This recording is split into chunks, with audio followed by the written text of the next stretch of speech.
A brand new version of America's favorite SUV doesn't come around very often, but for 2026, Toyota has done just that. And today I'm here at their headquarters in Plano, Texas with the brand new 2026 Toyota RAV4 Limited. It gets a new look on the outside, standard hybrid power, and enough technology to make you think twice about buying a Lexus. Now that we're seeing the new RAV4 in person, let's go ahead and take a detailed first look.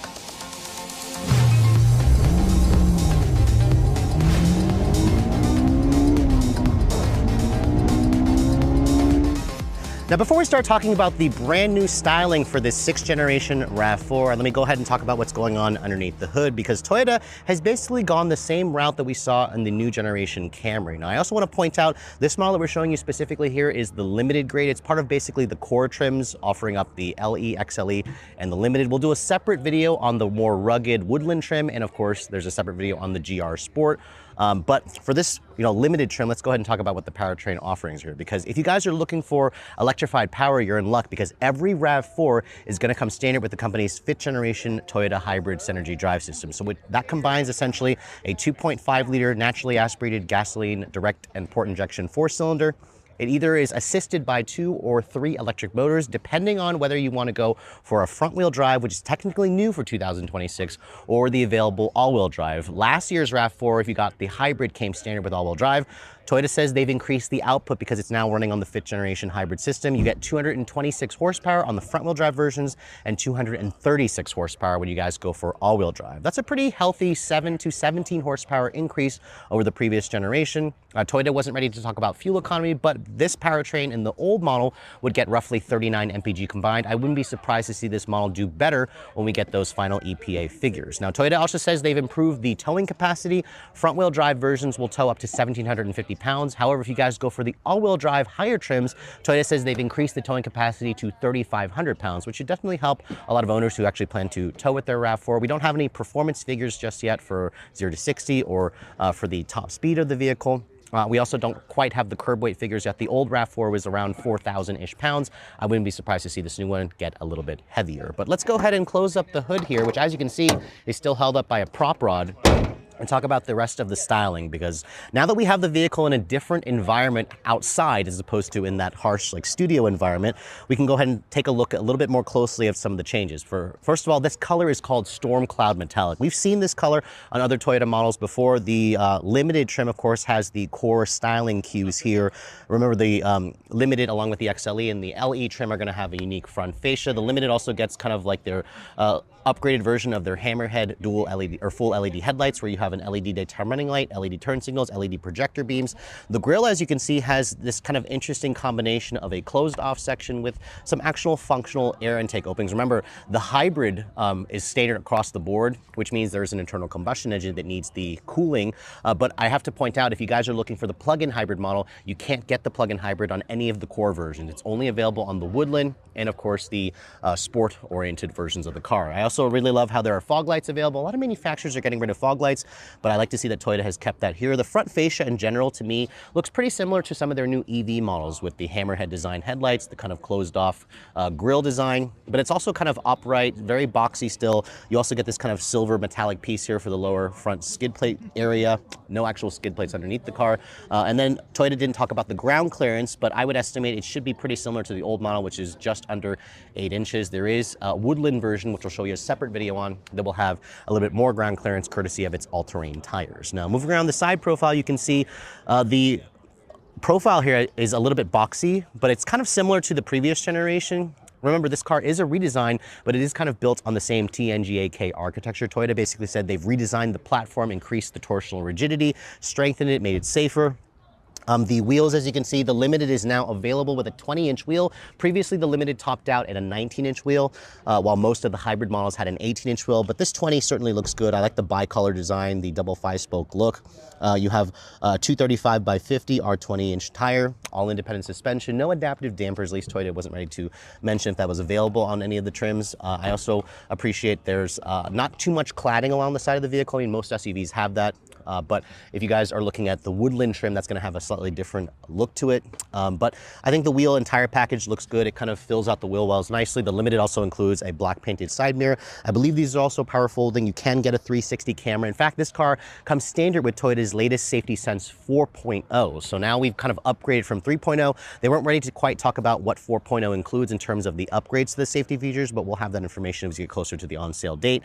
The roof rails, you can see, are the low profile aerodynamic style, and you also have a panoramic glass roof. Now that was available on the previous generation, so I'm glad to see it's carried over here. There are some competitors that still don't even offer that feature. Something like the Honda CR-V comes to mind. But as you can see over here, this is where you're going to find your fuel door to obviously fill the vehicle up with gas. On the plug-in hybrid models, the passenger side fender will actually have the charge port for the J1772, and Toyota has also added DC fast charging capability to the plug-ins, which we'll talk about that in another video. Now, looking at the rear of the vehicle, you can see the rear design of this car certainly looks interesting, because I actually was always a fan of the previous 5th generation RAV4. This to me almost looks like they've taken some cues from the 4th generation RAV and kind of married it with the previous generation Nissan Rogue. In fact, it's still very upright. You have this really cool look for the taillight design. I also love how Toyota didn't follow the whole trendiness of having that LED light bar, but there's almost like these little vertical individual LEDs where the taillights are a full LED, the turn signals are LED, the brake lights and reverse lights are an LED. I also really like the smoked finish. I'm not entirely sure if this tail light, this premium tail light, is going to be included on even the baser trims, but only time will tell when we see a lower trim. You can see there's a spoiler, a tasteful spoiler here at the top with the third brake light. The rear wiper kind of sits at the back here. And then there's lots of badging here. You can see HEV stands for hybrid electric vehicle with their Beyond Zero badge.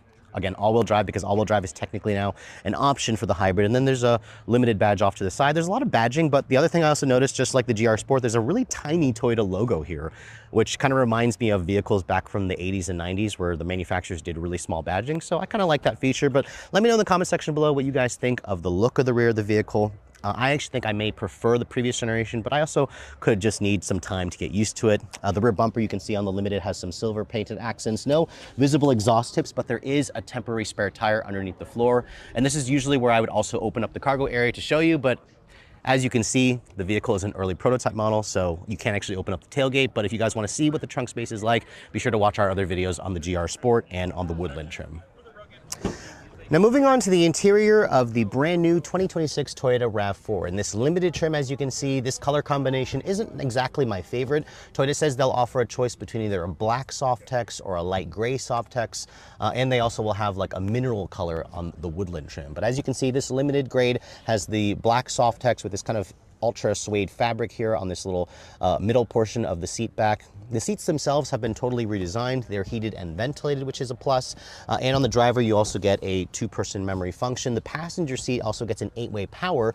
No adjustable lumbar, but the driver's seat here does get a 10-way power with that 2-way lumbar support. So that's all going to add to the comfort when you guys take this vehicle on longer trips. But as I get in here and then shut the door has a pretty solid sounding thunk. And let's go ahead and talk about the interior materials, because this is the Limited trim. It's the luxury oriented version of the RAV4. You can see the door panel material has a soft touch injection molded plastic. There's more of that Softex, which is kind of like a gray color here on the actual door panel. There's a silver or gray painted plastic door handle. There's your power mirror controls, and it looks like there's actually no power folding mirror. So I take that back from earlier. You do have one touch up down for all 4 windows, which is nice. And then down in this lower area, you can see it's a little bit hard touch plastic with some additional storage. I also want to point out that this model is an early pre-production car, so some of the material choices you see in here may actually change. The rest of the dash, as you can see, has been completely redesigned. Starting with the brand new steering wheel. It's a 3-spoke design steering wheel that offers a manual tilt and telescoping adjustment. And then in terms of the infotainment system, Toyota has made some pretty nice upgrades here. You have a fully digital 12.3-inch instrument cluster. And as you can see, it's a little bit different versus the prior generation, because that one was kind of inset. This one is now kind of free floating, where it looks like a separate screen. And then in the center here, you have a choice between either a 10.5-inch infotainment system or this bigger 12.9-inch system. So this is the biggest screen that Toyota's ever put on a RAV4. It also has their latest Toyota Connected Services software behind it, where Toyota has completely redesigned the graphics. They've added a home button. They've also integrated some of the climate control functions into the screen. So there's a little bit of a button here for climate functions and a volume knob, but some of it is going to be located in the lower portion of the screen. You have traditional vents, and this is where the old model had big dials to control the temperature controls.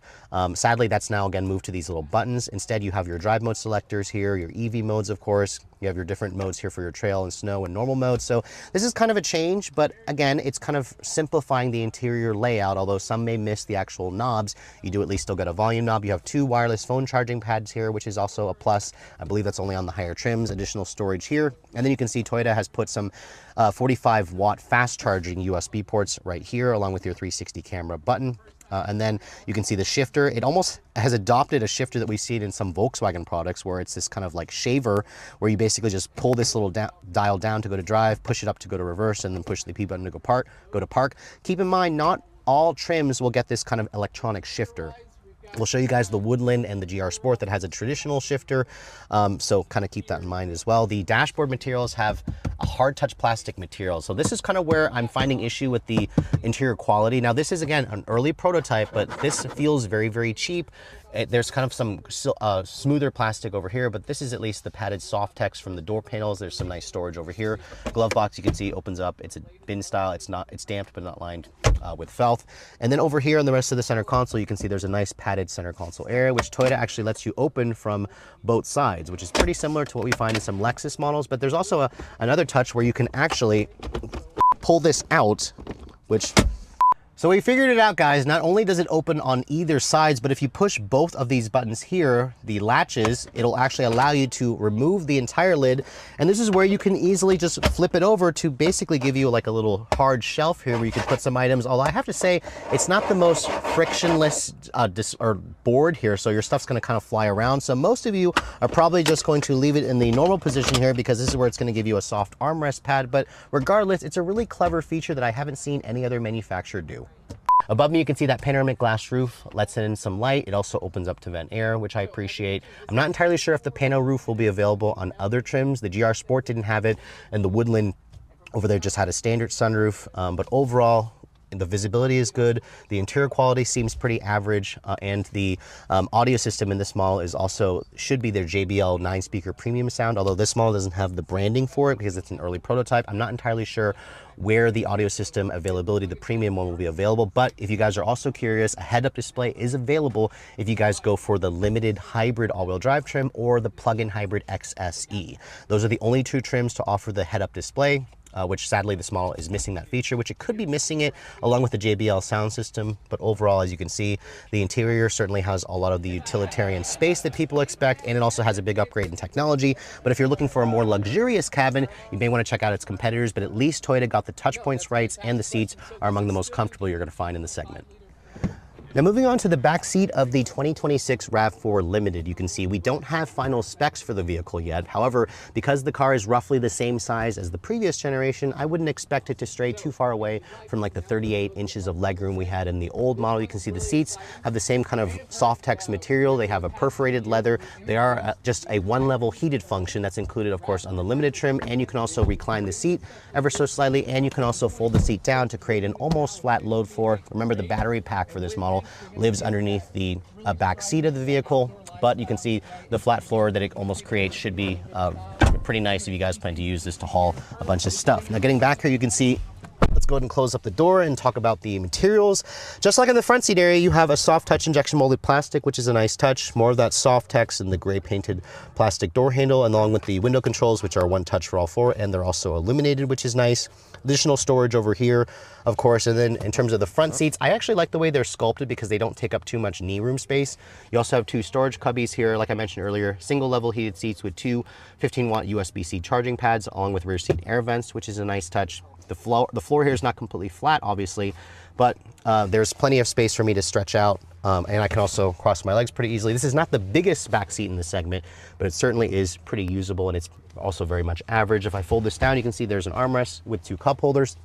And then above me here, you can see the glass roof does take up a little bit of headroom space, but I appreciate how it comes all the way back into the second row.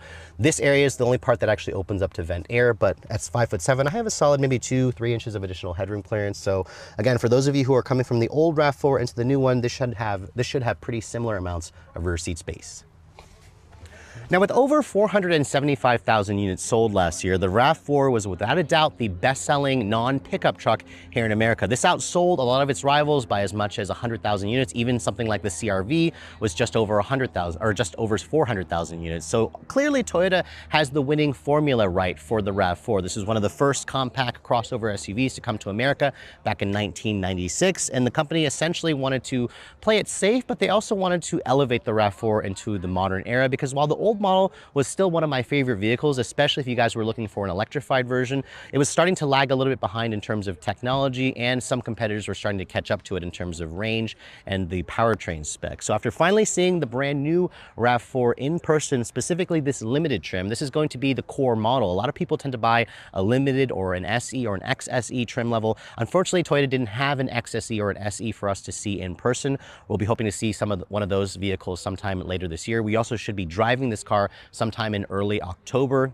And then the vehicle will be going on sale shortly after that. Now, if you guys are looking to get your hands on the brand new 2026 RAV4, you're going to have to wait until this fall, like I said, sometime in either October or November. And the company wasn't ready to talk about pricing just yet. However, we can kind of speculate, because the base model of the 2025 version starts at around 28 grand. The hybrid starts at around $32,000. Because the base engine is now gone, the hybrid version is the base model. However, there is a new front-wheel drive model, which could signify that the hybrid pricing could come down to maybe the low $30,000 range. But of course, this is the limited trim with all the bells and whistles. I would estimate that this model here would probably be well over $40,000. Well, if you guys want the plug-in hybrid versions, those are going to probably be about $10,000 more, because that's based on what the previous generation was. But with all that said, hope you guys have enjoyed my full overview on the brand new 2026 Toyota RAV4 Limited. If you're also looking to see the latest cars I'm testing, be sure to follow me on Instagram at redline_reviews, like us on Facebook, and as always, guys, please keep subscribing to the Redline Reviews YouTube channel for all the latest reviews.